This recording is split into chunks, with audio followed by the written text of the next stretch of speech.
जब हम कंट्रोल के बारे में सोचते हैं ना, तो दिमाग में सबसे पहले क्या आता है? शायद एक गाड़ी की स्टीयरिंग व्हील। हाँ, एक नॉर्मल सी आदत है हमारी ये मान लेने की गाड़ी तो पूरी तरह से हमारे ही कंट्रोल में है। गिनाओ, हम तय करेंगे कि कब लेफ्ट मुड़ना है और कब ब्रेक लगाना है। पर असल में देखा जाए तो ये एक बहुत ही कंफर्टिंग इल्यूजन है, क्योंकि रियलिटी में कंट्रोल ना बहुत सी इनविजिबल लेयर्स में बटा होता है। वही तो मैं सोच रहा था, क्या हो अगर उस गाड़ी का फ्यूल, उसके ब्रेक्स और यहाँ तक कि वो सड़क जिस पर गाड़ी चल रही है, उन सब का कंट्रोल किसी और के पास हो। अचानक से वो स्टीयरिंग व्हील आपके हाथ में बस एक दिखावा लगने लगता है। बिल्कुल। और आज के इस गहन विश्लेषण में हम इसी इनविजिबल कंट्रोल और पावर डायनेमिक्स की गहराई में उतरने वाले हैं। आज हमारे पास 4 अलग-अलग एडिटोरियल्स का एक बहुत ही ठोस स्टैक है जिन्हें हम डिकोड करेंगे। हमारा मिशन ये समझना है कि पावर, पॉलिसी और आम इंसान के राइट्स के बीच का ये जो कॉम्प्लेक्स वेब है, ये एक्चुअल में कैसे काम करता है। पर उस डिस्कशन को गहराई में ले जाने से पहले एक छोटा सा लेकिन बहुत जरूरी डिस्क्लेमर दे देते हैं। हाँ, वो बहुत इंपॉर्टेंट है आज के टॉपिक्स को देखते हुए। राइट। तो क्योंकि आज के सोर्स मटेरियल में हम इलेक्शंस, वॉर और जियोपॉलिटिक्स जैसे पॉलिटिकली चार्ज्ड मुद्दों पर बात करेंगे, तो ये क्लियर करना ज़रूरी है कि हम यहाँ किसी भी पॉलिटिकल पार्टी, देश या आइडियोलॉजी का समर्थन नहीं कर रहे हैं। एग्जैक्टली हमारा काम सिर्फ और सिर्फ इन आर्टिकल्स में दिए गए तथ्यों और आर्ग्यूमेंट्स को पूरी तरह से निष्पक्ष होकर एक ऑब्जेक्टिव लेंस से हमारे सुनने वालों के सामने रखना है। तो इस इम्पार्शियलिटी क्लॉज के साथ शुरू करते हैं। तो आज का रोड मैप कुछ इस तरह दिखता है। सबसे पहले हम चुनावों की बात करेंगे, जहां इलेक्शन कमीशन ऑफ इंडिया के नए स्टेप्स का ग्राउंड लेवल पर क्या असर हो रहा है, उसे समझेंगे। फिर हमारा रुख होगा वेस्ट एशिया की तरफ, जहां एक जियोपॉलिटिकल कॉन्फ्लिक्ट अब सीधे साउथ एशिया के दरवाजे पर आ चुकी है। उसके बाद हम ब्राजील के बेलीम चलेंगे, एक नए और थोड़े कंट्रोवर्शियल क्लाइमेट फाइनेंस मॉडल को टेस्ट करने। और आखिर में एक बेहद सेंसिटिव और दार्शनिक मुद्दे पर आएंगे, जो कि है सुप्रीम कोर्ट का एक हिस्टोरिक जजमेंट जो right to die with dignity पर आधारित है। बहुत ही डाइवर्स मुद्दे हैं, लेकिन इन सब के बीच एक कॉमन धागा जरूर दिखेगा। तो चलिए पहले मुद्दे से शुरुआत करते हैं। इस पहले एडिटोरियल की मेन हेडलाइन आगामी असेंबली इलेक्शंस पर फोकस्ड है। हाँ, ईसीआई यानी इलेक्शन कमीशन ऑफ इंडिया ने अप्रैल में होने वाले इलेक्शंस का शेड्यूल निकाल दिया है। और इसमें एक चीज जो सबसे ज्यादा हाईलाइट की गई है वो है वेस्ट बंगाल। वहां पिछली बार के 8 फेजेस के बजाय इस बार सिर्फ 2 फेजेस में चुनाव होंगे। अब सरफेस लेवल पर देखा जाए तो ये अच्छी खबर लगती है ना, कम फेजेस मतलब कम दिनों का टेंशन। वही तो, और कैंपेन्स को अगली और कम्युनल रिटोरिक से बचाने का एक अच्छा तरीका लग रहा है ये। देखने में ये एक बहुत ही पॉजिटिव एडमिनिस्ट्रेटिव स्टेप लगता है। लंबे चुनाव अक्सर पॉलिटिकल डिस्कोर्स को पर्सनल अटैक्स की तरफ ढकेल देते हैं, लेकिन इस आर्टिकल का मेन फोकस इन फेजेस पर नहीं है। ओ, तो आर्टिकल एग्जैक्टली पॉइंट आउट क्या कर रहा है? आर्टिकल ध्यान खींचता है स्पेशल इंटेंसिव रिवीजन यानी एसआईआर प्रोसेस में हुई भारी अनोमलीज पर। Wait, special intensive revision anomalies? मतलब वोटर लिस्ट अपडेट होने वाले रूटीन प्रोसेस में इतनी बड़ी गड़बड़ी कैसे आ सकती है? प्रोसेस रूटीन जरूर है, पर इस बार नंबर्स काफी अलार्मिंग है। इस एडिटोरियल के हिसाब से तमिलनाडु को छोड़कर बाकी ज्यादातर स्टेट्स में वोटर लिस्ट अपडेट होने के बाद जेंडर रेशियो अचानक से गिर गया है। जेंडर रेशियो गिर गया, इसका मतलब फीमेल वोटर्स की संख्या डिस्प्रपोर्शनेटली कम हो गई है मेल वोटर्स के मुकाबले।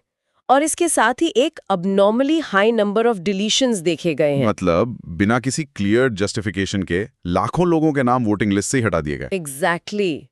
और आर्टिकल समझाता है कि इन मास डिलीशंस का सीधा और सबसे ज्यादा असर शॉर्ट टर्म माइग्रेंट्स और शादीशुदा महिलाओं पर पड़ेगा। ये तो सीधे तौर पर डेमोक्रेसी के बेसिक लॉजिक को हिट कर रहा है। Okay, let's unpack this. अगर मैं इसे अपनी उस एनालॉजी से जोड़ूं तो ये ईसीआई का फेज काम करना वैसा ही लग रहा है जैसे किसी एक्सक्लूसिव क्लब का बाउंसर लाइन को छोटा रखने के लिए रूल सख्त कर रहा है ताकि बाहर झगड़े ना हो। हाँ, और प्रॉब्लम ये है कि जो अंदर आने वाली गेस्ट लिस्ट है वही गलत बनाई गई है। अगर गेस्ट लिस्ट से लेजिटिमेट लोग ही बाहर कर दिए गए तो लाइन छोटी होने का क्या फायदा? इसका प्रैक्टिकली अलग-अलग स्टेट्स में कैसा असर पड़ने वाला है? वेस्ट बंगाल का एग्जाम्पल इसका सबसे बड़ा सबूत है। वहां लगभग 7 लाख लोगों की वोटिंग एलिजिबिलिटी पर एक बड़ा क्वेश्चन मार्क लग गया है। 7 लाख लोग? हाँ, और आर्टिकल के मुताबिक इन 7 लाख एप्लीकेशंस में लॉजिकल डिस्क्रिपेंसीज बताई गई हैं जो अभी जुडिशियल ऑफिसर्स के रिव्यू के पास लटका हुआ है।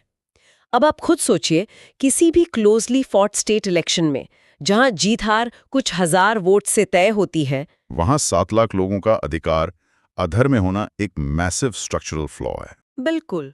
और जब हम एंटी इनकम्बेंसी या किसी लोकल लीडर की पॉपुलैरिटी जैसी बातों का एनालिसिस करते हैं, तो वो सब बेमानी हो जाता है अगर बेसिक वोटर डेटा ही फ्लॉड हो।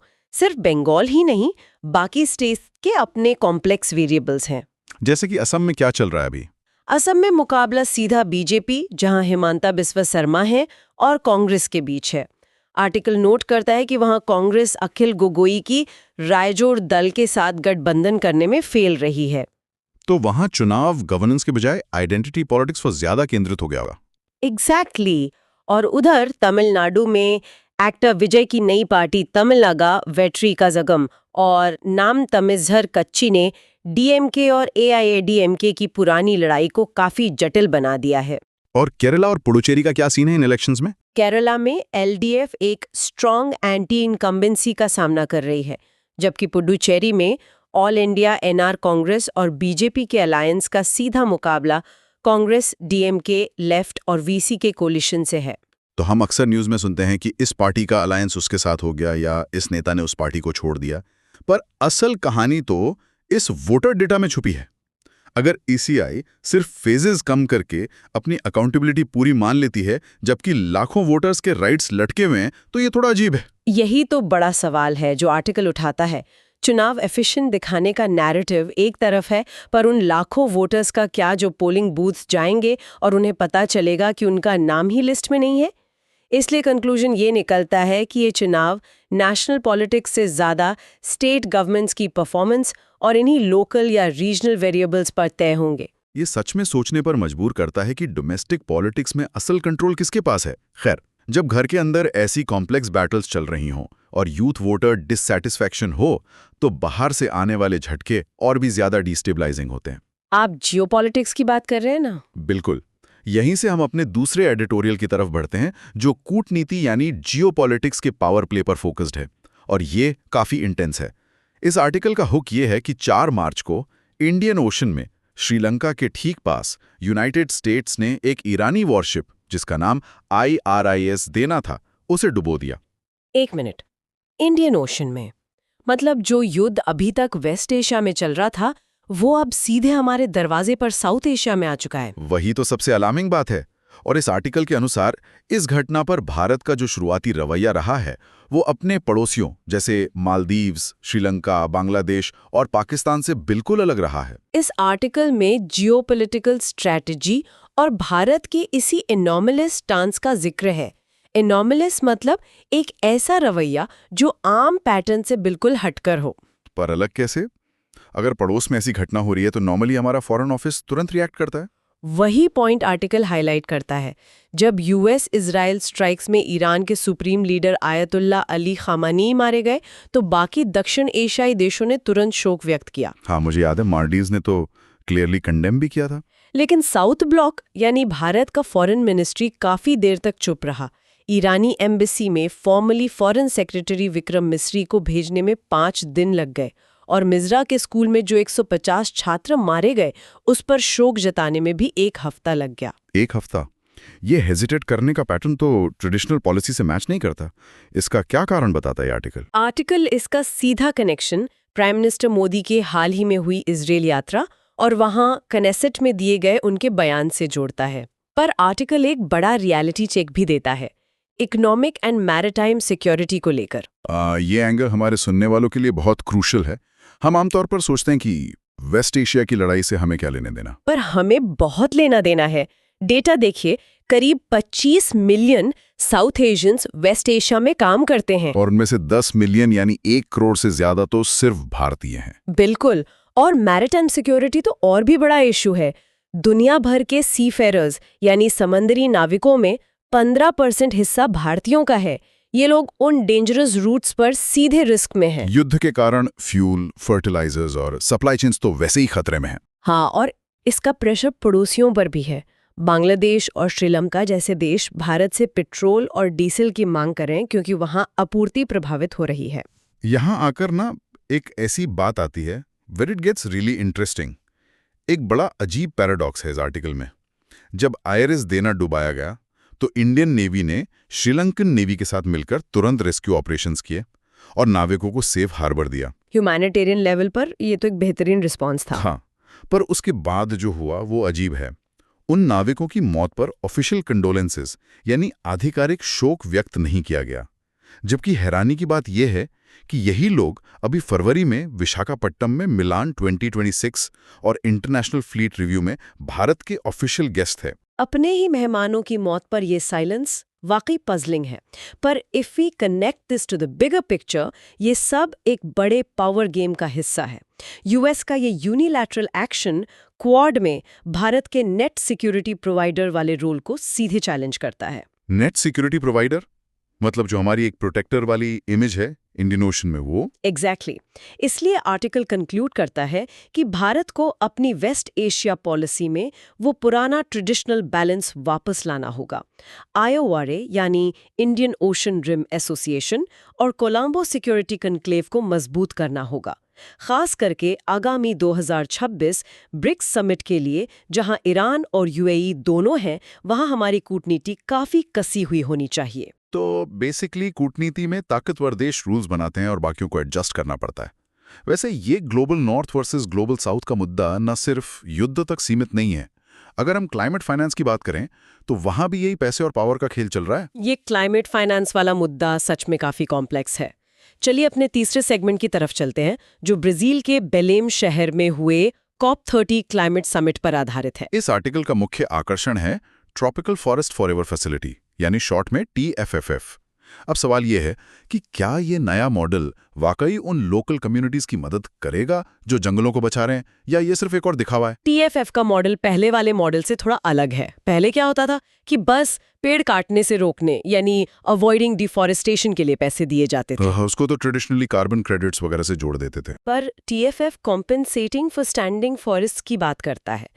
मतलब जो जंगल अभी खड़े हैं उन्हें वैसे ही बनाए रखने के लिए देश को पैसे मिलेंगे, और इसके लिए $5.5 बिलियन का इनिशियल कमिटमेंट मिल चुका है। ओह वाओ, इतना बड़ा अमाउंट!